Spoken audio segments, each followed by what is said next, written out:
अगर आप stock market में इन्वेस्ट करना चाहते हो तो आपने वॉरेन बफे का नाम जरूर सुना होगा। आज वर्ल्ड के अंदर 4th रिचेस्ट पर्सन है वॉरेन बफे, और उन्होंने जितना भी पैसा कमाया कहां से कमाया? स्टॉक मार्केट से। स्टॉक मार्केट में इन्वेस्ट करके उन्होंने पैसा कमाया। तो क्या आप भी वॉरेन बफे बनना चाहते हो? आप वॉरेन बफे बन सकते हो, बट आपको उनकी स्ट्रैटेजीज फॉलो करनी पड़ेंगी, उनके पद चिन्हों पर चलना पड़ेगा। बट वॉरेन बफे बोलते हैं स्टॉक मार्केट एक गेम है, एक इंस्ट्रूमेंट है।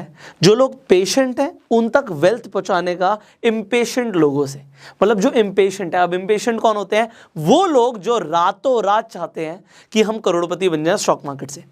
स्टॉक मार्केट में ऐसा कुछ भी नहीं होता। आप बहुत सारे लोगों के बारे में सुनोगे जिन्होंने उन्होंने पैसा लगाया, ट्रेडिंग करी, एक दिन में उन्होंने लाखों रुपए कमा लिए। बट मेरे फादर ने मुझे बचपन से एक चीज़ सिखाई है, वो क्या है मैं बता देता हूँ आपको। उन्होंने बोला जुए की जीत बुरी, जुए की हार बुरी। तो जीत बुरी क्यों होती है? अगर एक बार जीत जाओगे जुए से पैसा तो आप क्या बोलोगे कि भैया मैं जुए से पैसा जीत गया, मेरा लक बहुत अच्छा है, मैं दोबारा पैसा लगाऊंगा। और अगली बार आप हार जाओगे। और अगर आप हार गए तो भैया आप हार ही गए ना, तो बुरा तो है ही। अब बात यह है कि दोनों ही चीज़ें जुए में बुरी हैं, बट स्टॉक मार्केट जुआ नहीं है। स्टॉक मार्केट एक इंस्ट्रूमेंट है। आप बिजनेसेस में पैसा लगाते हो और बिजनेसेस पैसा कमाते हैं लॉन्ग टर्म में, तो आपको प्रॉफिट होता है। अब यहां पे हम वॉरेन बफे की स्ट्रैटेजी डिस्कस करने वाले हैं, और अगर उस स्ट्रैटेजी पे आप भी चलते हो तो आप पैसा कमाओगे। एक मिनट के लिए आप भूल जाओ आपके पास कितना पैसा है। मैं आपके अभी बैंक बैलेंस की बात नहीं कर रहा। आपके पास बैंक बैलेंस 1 लाख रुपए है, 1 करोड़ रुपए, 10 करोड़ रुपए है, जो भी आपके पास बैंक बैलेंस है उसे एक बार के लिए भूल जाइए। आप किसी भी कंपनी को उठा लो स्टॉक मार्केट से, मान लेते हैं आप टाटा मोटर्स को उठा लेते हो या आप रिलायंस को उठा लेते हो। अब आप ये सोचिए, आपने स्टॉक मार्केट से बहुत सारी कंपनीज पिकअप कर ली।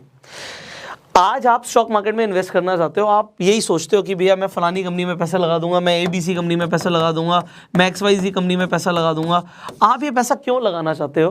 क्योंकि आप चाहते हो भैया मैंने आज पैसा डाला और कल को वो पैसा मुझे बढ़कर मिल जाए। आज आप पैसा डाल रहे हो, कल को आपको बढ़कर मिल जाए, इसलिए आप पैसा डाल रहे हो। देखो यहाँ पे एक चीज़ है, अगर आप खरीदने से पहले बेचने का सोचते हो, यहाँ पे आपने खरीदा, बाय किया, बट बाय करने से पहले आपने सोचा कि मैं इसे बेच दूंगा, तो आप इन्वेस्टमेंट नहीं, आप ट्रेडिंग कर रहे हो। ऑलराइट, तो आप अगर खरीदने से पहले बेचने का सोच रहे हो तो आप ट्रेडिंग कर रहे हो। यहाँ पे आपको समझ आ गई बात। मैं बोल रहा हूँ 1 मिनट के लिए आप भूल जाइए कि आपके बैंक अकाउंट में कितना पैसा है। आज मान लेते हैं कि ऊपर वाला आप पे मेहरबान हो गया, 1 मिनट के लिए मान लो ऊपर वाला मेहरबान हो गया, और आपके अकाउंट में मान लेते हैं 1 लाख करोड़ रुपए आ गए। आप कहोगे सर ये तो इम्पॉसिबल है, इतनी जल्दी ऐसा कैसे हो सकता है? मैंने कहा मान लो, अभी ऐसा कुछ होने नहीं वाला। मान लेते हैं आपके अकाउंट में 1 लाख करोड़ रुपए आ गए। नाउ यू आर कितने रिच, कितने रईस, बहुत अमीर यार। 1 लाख करोड़ रुपए, you are freaking rich. So you can not just buy shares. अब आप ABC कंपनी के शेयर, XYZ कंपनी के शेयर छोड़ो, आप ये पूरी कंपनी खरीद सकते हो अगर आपके पास इतना पैसा है। और एक क्या, अगर हम थोड़ी स्मॉल कैप वाली कंपनीज की बात करें तो आप कई कंपनीज खरीद सकते हो। तो ये तो बहुत पैसा आ गया आपके पास। यस, अब मान के चलते हैं ये सारा पैसा आप एक ही कंपनी में लगा सकते हो। Yes, that's the only option. आपके पास है 1 लाख करोड़ रुपए, but you can only by 1 company, 1, not 2, not 3। आपको बहुत सारे लोग ये बोलेंगे जब आप इन्वेस्टमेंट करते हो स्टॉक मार्केट में तो अपना पोर्टफोलियो डाइवर्सिफाई रखो। डाइवर्सिफाई मतलब इस कंपनी के भी शेयर खरीदो, इसके भी खरीदो, इसके भी खरीदो, कि एक कंपनी के अगर शेयर गिरते हैं तो दूसरी कंपनी आपको सपोर्ट करेगी। वेल दे आर राइट जब आप छोटा मोटा पैसा लगा रहे हो। बट मैं क्या बोल रहा हूँ भैया, 1 लाख करोड़ रुपए आपके पास मान लो, और सिर्फ एक कंपनी में इन्वेस्ट करना है, मान लो वो पूरी कंपनी आपको खरीदनी है। तो वॉरेन बफे क्या बोलते हैं, अब पहले उसे समझ लो, फिर मैं आपको बताऊंगा कि स्ट्रैटेजी क्या है।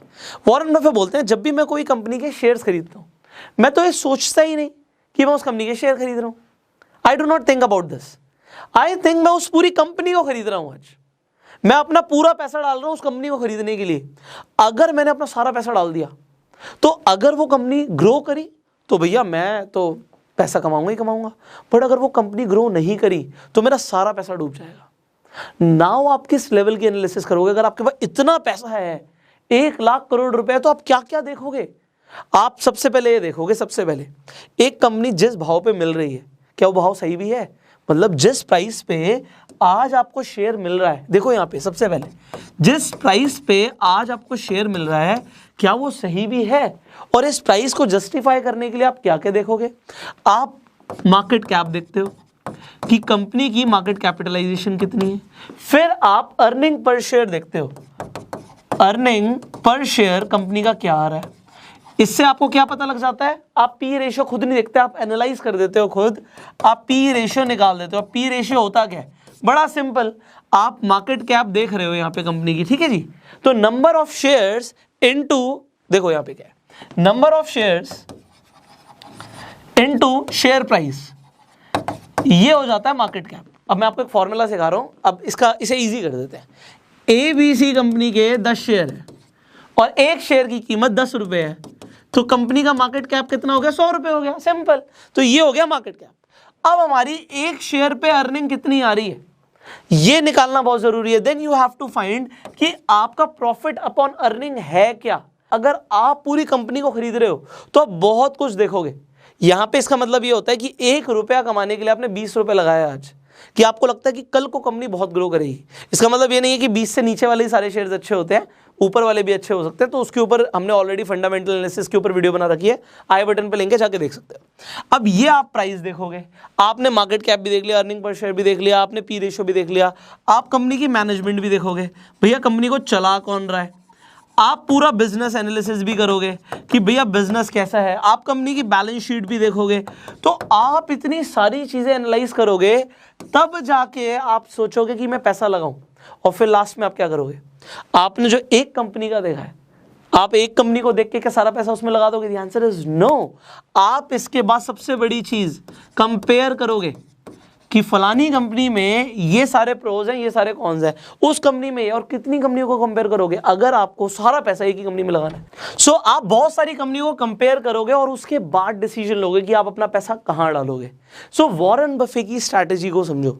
अगर वो एक कंपनी का भी शेयर खरीद रहे हैं तो सोच रहे हैं कि मैं पूरी कंपनी को खरीद रहा हूं, ना कि सिर्फ एक शेयर को खरीद रहा हूं, गैम्बल नहीं कर रहा कि ये शेयर का प्राइस बढ़ जाएगा।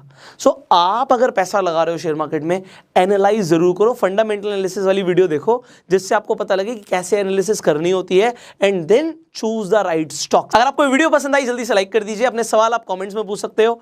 फेसबुक पे वीडियो देख रहे हो फॉलो करो, यूट्यूब पे देख रहे हो सब्सक्राइब करो, बेल आइकन पे क्लिक करो। I will see you in the next video. Till that time, you go self made.